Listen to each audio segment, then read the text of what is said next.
نحمدہ ونصلی علی رسول الکریم اما بعد۔ ایک سائل کا یہ سوال ہے کہ وقف کی ہوئی چیز اس کی کیا حقیقت ہے؟ یعنی ایک آدمی چیز وقف کر دیتا ہے، مسجد کو، مدرسہ کو، غریبوں، مسکینوں، یتیموں کو، تو اس پر وقف کرنے والے کی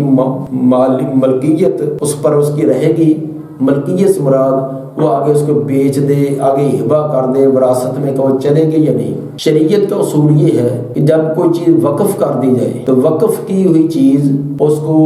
اپنی ملکیت میں رکھنا، اس کو بیچنا، اس کو کسی اور کو ہبہ کرنا یا وراثت کے اندر وہ تقسیم نہیں ہو سکتی، بلکہ جس کام کے لیے وہ وقف کی ہے، مسجد کے لیے وقف کی ہے، مدرسہ کے لیے کی ہے، غریبوں مسکینوں کے لیے کی ہے، جس چیز کے لیے کی ہے، اس کی آمدن تمام کی تمام ان کو ملے گی۔ زیادہ سے زیادہ یہ ہوگا کہ اس چیز کی نگرانی جو ہے وہ وقف کرنے والا خود کر سکتا ہے۔ مثلا زمین ہے، باغ ہے، کوئی مکان ہے، وہ وقف کیا ہے مسجد کے لیے یا مدرسہ کے لیے۔ اب وقف کرنے والا اس چیز کی نگرانی تو کرے گا بھی، اس کو کوئی اپنے قبضے میں نہ کر لے، اس کو توڑ پھوڑ نہ دے، اس کو کوئی ضائع نہ کر دے، اس کی نگرانی کرے گا، لیکن اس کی جو آمدن ہے وہ تمام جس مادے کے اندر وقف کی ہے اس انہی کو ملے گی۔ ہاں البتہ یہ وہ کر سکتا ہے، وہ اپنی محنت جتنی اس نے اس پر محنت کی ہے اس میں سے اپنی محنت کا ایک خزانہ لے سکتا ہے۔ مثلا ایک آدمی نے 2 ایکڑ زمین وہ وقف کر دی ہے کہ یہ فلاں رفاع عامہ کے کام یا مدرسہ کے لیے۔ اب وہ 2 ایکڑ زمین جو ہے اس کی نگرانی وہ خود کرتا ہے، اس کو کاشت خود کرتا ہے۔ تو عام ہمارے ہاں جو کاشتکار ہیں آدھا حصہ اس کو ملتا ہے، آدھا مالک کو ملتا ہے۔ تو زیادہ سے زیادہ وہ یہ کر سکتا ہے کہ اپنی نگرانی، محنت اور کوشش کی وجہ سے جو آدھی اس کی آمدن ہوگی وہ خود رکھ لے، وہ اپنی محنت کا خزانہ، اور باقی جو آدھی ہے وہ اسی طرح وقف کرنی پڑے گی۔ تو زیادہ سے زیادہ اتنی بات ہو سکتی ہے۔ بخاری اور مسلم کے اندر روایت ہے، امام بخاری کئی مرتبہ یہ روایت لائی ہے، اور یہ صحیح بخاری کی حدیث نمبر 2586 کے اندر کہ حضرت عمر رضی اللہ تعالیٰ عنہ کو کچھ مال ملا خیبر کے علاقہ سے، مال غنیمت میں سے۔ انہوں نے عرض کیا اللہ کے رسول میں اس کو وقف کرنا چاہتا ہوں، صدقہ کرنا چاہتا ہوں۔ آپ نے فرمایا کہ اس کا اصل آپ روک رکھیں اور اس کی جو آمدن اس کو صدقہ کر دیں۔ وقف اصل کو روکنے سے مطلب یہ تھا کہ اپنی نگرانی رکھیں، کسی کی ملکیت میں نہ دیں۔ اگر کسی کو مال کے بنا دیں گے تو سارا فائدہ وہ اکیلا اٹھائے گا، تو آپ اس کی آمدن جو ہے وہ مجاہدین کے لیے یا مسافروں کے لیے یا کسی غریبوں یتیموں کے لیے وقف کر دیں، تو آپ اس کی نگرانی خود کریں۔ آپ نے فرمایا کہ ان شئت حبست اصلھا، اگر آپ چاہتے ہیں تو اصل اس کا روکے رکھیں، فتصدقت بہا، اس کے جو آمدن اس کو صدقہ کریں۔ چنانچہ فتصدق بہا، عمر رضی اللہ تعالیٰ نے اس کو صدقہ کر دیا تھا، اور یہ ساتھ انہوں نے شرط لگا دی تھی، وضاحت کر دی تھی، انہ لا یباع اصلھا، اب یہ زمین یا یہ باغ یہ بیچا نہیں جا سکتا، ولا یورث، نہ وراثت کے اندر ان کے فوت ہونے کے بعد وراثت میں تقسیم کیا جا سکتا ہے، ولا یوہب، نہ یہ کسی اور کو ہبہ کیا جا سکتا ہے۔ تو ثابت ہوا کہ جو وقف کی ہوئی چیز ہے اس کو بیچنا، کسی اور کو ہبہ کرنا یا وراثت میں یہ جائز نہیں ہے۔ تو جو چیز وقف کر دی جائے اس کی سیل کرنا منع اور جائز نہیں ہے۔ اس طرح کے کئی مسائل پوچھے جاتے ہیں کہ مثلا باپ اچھی نیک نیتی والا تھا، اس نے جیسے اپنی اولاد کے لیے دنیا جمع کی ہے، اسی طرح اس نے کوئی غریبوں کا بھی سوچا۔ مثلا اللہ نے زمین دی تھی، جگہ دی تھی، تو اس نے کچھ جگہ مسجد کے لیے، مدرسہ کے لیے، غریبوں کے لیے وقف کر دی۔ لیکن اولاد بعد کے اندر ناخلف قسم کی ہوتی ہے، وہ کہتے ہیں ہمارا باپ بوڑھا، ایسے اس کا دماغ صحیح نہیں تھا، اتنی قیمتی زمین جو وقف کر گیا، اور اکثر طور پر وہ زمین جو ہے کسی کے نام نہیں لگوائی ہوتی، صرف اس کی جو آمدن وغیرہ وہ وقف کی ہوتی ہے،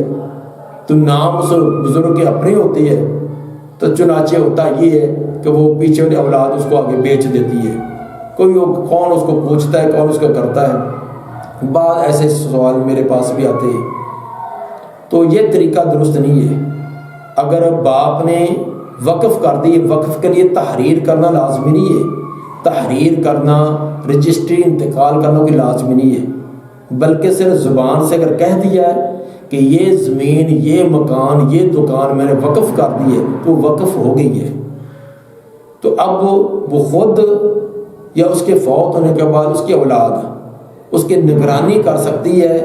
اس کو اپنے قبضے میں اس کو بیچنا یہ جائز نہیں ہے۔ زیادہ سے زیادہ اس پر جو محنت کرنے، نگرانی کرنے کے جو اخراجات جتنے عام طور پر آتے ہیں وہ اس سے زیادہ سے زیادہ وصول کر سکتے ہیں۔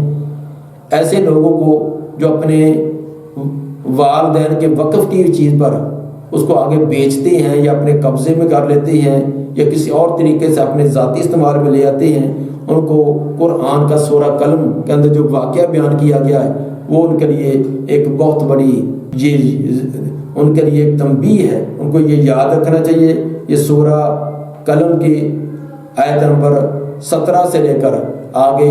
تک یہ ایک واقعہ بہت اہم بیان کیا گیا ہے کہ جس کے اندر فرمایا اِنَّا بَلَوْنَاهُمْ كَمَا بَلَوْنَا أَصْحَابَ الْجَنَّةِ۔ یہ لمبا واقعہ ہے جس کا میں خلاصہ بیان کر دیتا ہوں کہ ایک آدمی تھا،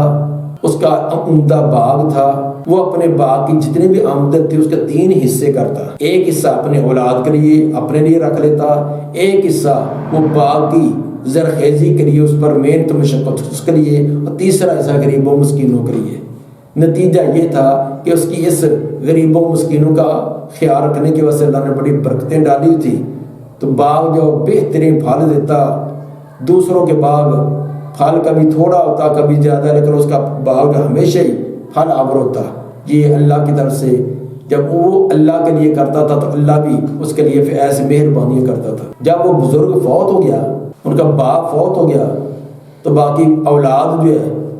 وہ سر جوڑ کے مشورہ کرنے لگے، کہنے لگے ہمارا باپ جو ہے اس کو تو کوئی عقل تھی نہیں، سارا غریبوں مسکینوں کے اندر لٹا گیا۔ اگر وہ ساری کی ساری آمدن سنبھال کر کرتا تو اس طرح کے 4-5 باغ بڑھ سکتے تھے، ہر بیٹے کو ایک اسپیشل ایک خاص باغ آ جاتا۔ ہمارے باپ نے ہمارے لیے کیا چھوڑا، سارا غریبوں کو لٹا گیا، ہم اب کسی غریب مسکین کو نہیں دیں گے۔ اب مشورہ کرنے لگے کہ غریبوں کو تو لالچ پڑی ہوئی ہے، ان کو تو عادت پڑی ہوئی ہے، جب ہم فصل کاٹیں گے، پھل توڑیں گے، وہ تو بھاگتے بھاگتے آئیں گے، اگر ہم نہیں دیں گے تو برے بنیں گے، تمام معاشرے کا بدنامی ہوگی کہ دیکھو بھی غریبوں کا حق نہیں دیا۔ تو اگر ہم کوئی اور طریقہ نہ اس کا لگائیں، طریقہ سوچتے یہ کہا کہ آدھی رات نکلو، چپ کے نکلو، جب تمام لوگ سوئے ہوئے ہوں، تمام کے تمام پھل توڑ کر اس کو ٹھکانے لگا لو، تو جب اگلے دن غربا غریب آئیں گے تو ہم الٹے ان کے گلے پڑیں گے کہ تمہارا ہم انتظار کرتے رہے ہیں، پھل توڑ کے بیٹھے رہے، تم آئے نہیں ہے، اب وہ ختم ہو گیا ہے، پھر اگلے سال آ جانا۔ اس طرح ہم اپنا مال بھی بچا لیں گے، اور یہ سارا واقعہ قرآن نے بیان کیا۔ چنانچہ آدھی رات وہ سارے بھائی اکٹھے ہوئے، اٹھے اور بڑے چپ کے بلی کی طرح پاؤں رکھتے ہوئے، کسی کو پتہ نہ چلے، بات بھی کرنی ہوتی تو دوسرے کے کان کے ساتھ منہ لگا کر آہستہ سے کرتے جب آپ کے باغ میں پہنچے تو باغ کا حلیہ ہی بگڑا ہوا ہے۔ اللہ کی طرف سے کوئی ایسی آفت آئی، ایسی تباہی ہوئی کہ جلا کر تمام کا تمام اس کو چور مور کر گئی، تمام کا تمام راکھ کر گئی۔ دیکھ کرو پہلے تو کہنے لگے کہ ہم تو راستہ بھول گئے، یہ تو نہیں ہمارا راستہ، ہمارا تو بہترین باغ تھا، ایسے درخت تھے، فلاں تھے، ہم تو کسی اور طرف نکل آئے ہیں۔ جب ہم دائیں بائیں سے دیکھا کہ سڑک وہ ہے، راستہ وہ ہے، فلاں، تمام اندازے لگا کر کہنے لگے کہ نہیں، راستہ نہیں بھولے، جو ہم نے بد نیتی کی تھی نا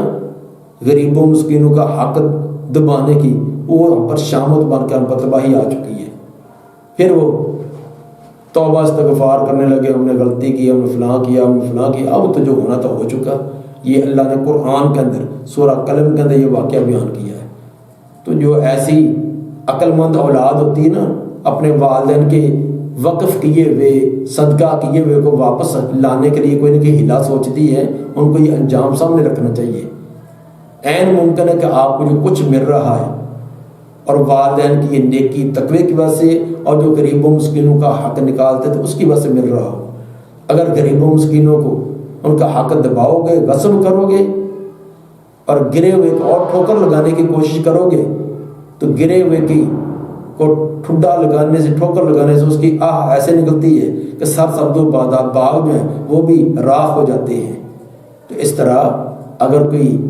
یہ نہ ہو کہ 2 مرلے 4 مرلے 7 مرلے جو باپ وقف کر گیا تھا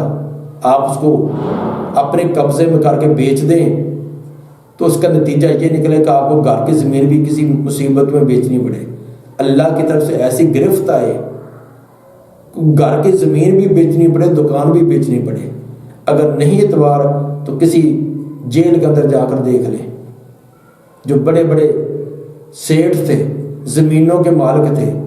دکانوں کے مالک تھے، آج وہ ایک ایک پائی سے تنگ ہیں، تمام کچھ ان کا لگا دیا گیا۔ اور بعد ایسے ہیں کہ ناحق ان پر کیس ایسے جا رہے ان پر کیس بن گیا، یا معمولی سے جرم کی وجہ سے، یا کوئی نہ کوئی گاڑی چلا رہے تھے، کوئی آگے نیچے آ گیا، کوئی ایسی اللہ شامت ڈالتا ہی ہوتی انسان کے کسی اپنے جرم کا نتیجہ ہوتا ہے،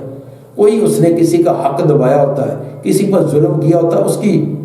اس کا یہ نتیجہ ہوتا ہے۔ تو جس کی وجہ سے کسی پر اگر 100 روپے کا کیا ہے تو پھر لاکھوں روپے لگتے ہیں۔